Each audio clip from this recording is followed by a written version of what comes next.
After years of surviving his manipulation, his gaslighting, his charming lies, the emotional roller coasters, I finally broke free. I cut every tie, changed cities, changed numbers, changed my life. For the first time in years, I could breathe without second-guessing. No more waking up to 17 missed calls. No more anonymous flowers left on my doorstep. No more screaming matches followed by empty apologies. Just peace, until one night, that peace shattered. My phone buzzed. At first I didn't look, just another notification, maybe an Instagram reel or a message from my boss. But something made me check. "You can change your number, baby, but you can't run forever." I froze. My stomach twisted as if trying to climb out of my body. My skin went cold. My heart pounded so loudly I could barely hear the silence in my apartment. It was him, my ex, the monster I'd escaped. But how? Only 4 people had my new number, and he wasn't one of them. I locked the phone and tried to steady my breath. Maybe it was a sick prank. Maybe a coincidence. But deep down, I knew it wasn't. The next morning, I met my best friend, Amber, at our usual cafe. She was already there, sipping iced coffee, scrolling her phone. Amber, my rock during the breakup, the one who helped me pack my bags and swore she hated him more than I ever did. "Amber," I whispered, trying to hold back the trembling in my voice. "He messaged me." Her eyes widened. "Wait, who?" "Damien." She blinked too slowly. "No way," she muttered, looking away. "Are you sure it was him?" My gut twisted tighter. "I changed my number. Only 4 people have it, including you." Amber paused, her fingers tapping the side of her cup. "Maybe he guessed it, or maybe one of the others slipped up." Her voice was calm, too calm. For the first time since I'd met her, I didn't feel safe around her. I wanted to believe her, but I saw the crack in her poker face when her phone lit up. She flipped it over too fast like a guilty reflex. Something wasn't right. That night, the messages kept coming. "I know where you moved. We were meant to be, and no one, not even your fake friends, can stop that." She told me everything. I barely slept. My mind raced. She told him? Who was she? I scoured every social media, every old group chat, anything that could connect the dots.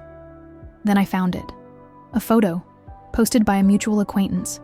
A blurry birthday group shot, nothing special. Until I zoomed in. There they were, Amber and Damien, standing side by side, smiling, his arm draped around her waist like he'd done with me. She was the one who told him everything. She gave him my number.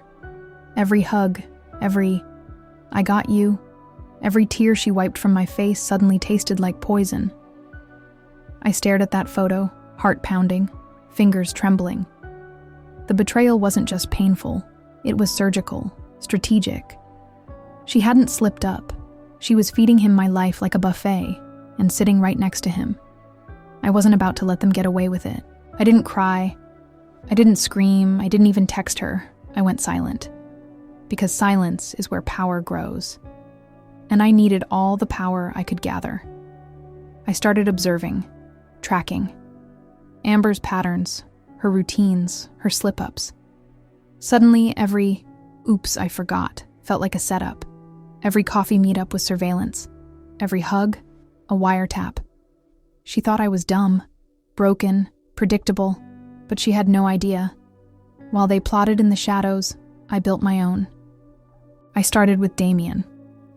I knew how to bait him. He thrived on control, on the illusion that I was still his possession. So I gave him what he wanted. I messaged back. Maybe I was wrong. Maybe we should talk. It took him 30 seconds to reply. Finally, I knew you'd come around. I wanted to vomit, but I smiled, because now he thought he was winning. I arranged to meet him at the Rosewood Hotel, not a cheap motel where creeps like him belong.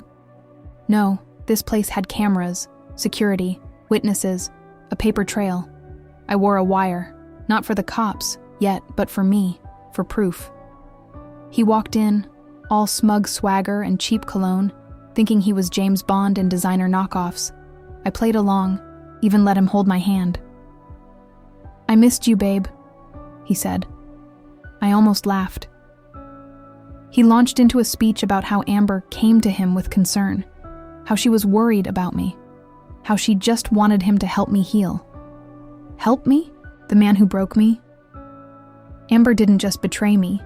She weaponized my pain, served it to him on a silver platter, garnished with fake concern. I recorded every word. After 20 minutes, I ended the act.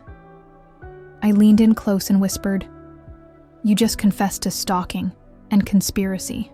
Congratulations." His smile vanished. "What?" I stood up, calm, controlled. There's a camera in the chandelier. There's a mic on my jacket. And there's no going back. I walked out, but I wasn't done. Amber was next. She was harder to corner, sly, cautious. But people like her always crave one thing more than power: recognition. So I staged it. I created a fake women's empowerment panel, invited her to speak about female friendships and healing. The irony could have won an Oscar. She couldn't resist the spotlight. The day of the panel, the room was packed. I made sure the crowd included women she had lied to, backstabbed, manipulated, and I opened the session with one sentence. "Let's talk about betrayal disguised as sisterhood." Her smile twitched. I played a clip from my hotel recording. The audio echoed across the hall. Her voice. Damien's voice. The schemes. The lies. Gasps filled the room. Her face drained like someone pulled the plug on her soul. I took the mic again. Calm. Clear. She gave my stalker my number, my location, my life, all while hugging me and saying, "I got you, sis." Silence. Then whispers. Then anger. She ran out crying, but I wasn't chasing her, because for once, she was the one running scared. The betrayal sat in my chest like a burning coal. Small, but searing. My hands trembled as I stared at the picture. Claire, the woman I once called sister, and Damien, the man I ran from, tangled in lies and secrets. She knew what he did to me. She held me through my breakdowns. She whispered promises of loyalty. And now, she'd handed him the knife and aimed it at my back. I didn't cry. Not this time. The tears had run dry years ago. What replaced them was colder, sharper, a clarity I hadn't felt in a long time. I had spent so long surviving, but I wasn't in survival mode anymore. No, this time I was in control, and I was done playing victim. I started by tracing the digital breadcrumbs. Claire had been posting subtly for weeks. Locations, hints, throwbacks. Every breadcrumb led me to truths I hadn't dared uncover before. She hadn't just given him my number. She'd met up with him, frequently, and not just for coffee. There were reservations under both their names, same nights, same city, same restaurants. They weren't just in touch, they were together. And suddenly, every "you deserve better" she'd whispered after he broke me sounded like mockery. I needed answers, and I wasn't going to get them over text. So I waited until her usual routine kicked in. Tuesday nights, Claire always went to her favorite yoga studio, the one with the open glass front and the overpriced smoothies. I parked 2 blocks away and waited. Watched her laugh with the same fake ease she used on me. Watched her unlock her car, check her reflection, and drive off, never suspecting I was 5 steps behind. I followed her to a townhouse across town. It was quiet. Too quiet. And that's when I saw it. His car, Damien's. That same beat-up black SUV he once used to follow me home after our fights. It was parked right outside. My pulse didn't race. My breathing stayed even. I was past fear now. This was something else. This was resolve. I didn't go up to the door. I didn't knock. Instead, I pulled out my phone and hit record. I needed evidence, proof of the betrayal. So I waited. And as luck would have it, the front blinds weren't fully closed. Inside, Claire was laughing, drinking wine, sitting on the couch beside Damien like he hadn't shattered my life, like she hadn't helped sweep up the broken pieces just to hand them back to him. That's when I pressed send. I posted the video and the photo on every group chat, every mutual friend circle. I didn't say much. I didn't need to. I let the images speak. The truth always screams louder than revenge. The fallout? Immediate. Friends cut ties. Claire's carefully curated image as the loyal bestie unraveled within hours. The DMs flooded in, some in shock, others in apology. Even her family, who once called me like a daughter, reached out. But I didn't answer. Not yet. I had one more move left. The next morning, I walked into my job interview like a storm in heels. New city. New name. And thanks to a contact I'd kept quiet about, I landed a managerial position at a firm Claire once told me I'd never be good enough for. I smiled through the whole onboarding process. Because winning isn't just about proving them wrong. It's about watching them realize they lost something they can never get back. Later that night, I received one last message from Damien. "You'll always belong to me, no matter what lies you tell." I stared at it for a long moment, then blocked him. Forever. And Claire?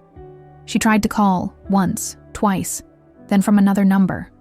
She left a voicemail, rambling, apologizing, claiming she never meant for it to go this far, that she still loved me like a sister. I saved it. Not for revenge, but as a reminder of what survival looks like, of what healing costs.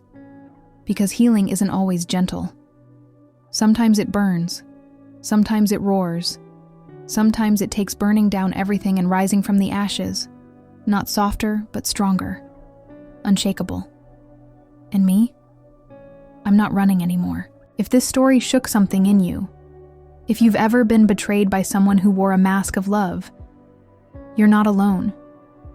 Subscribe for more powerful narrations like this one. And remember, your peace is worth protecting. Your story deserves to be heard. And your power? It's not lost. It's rising.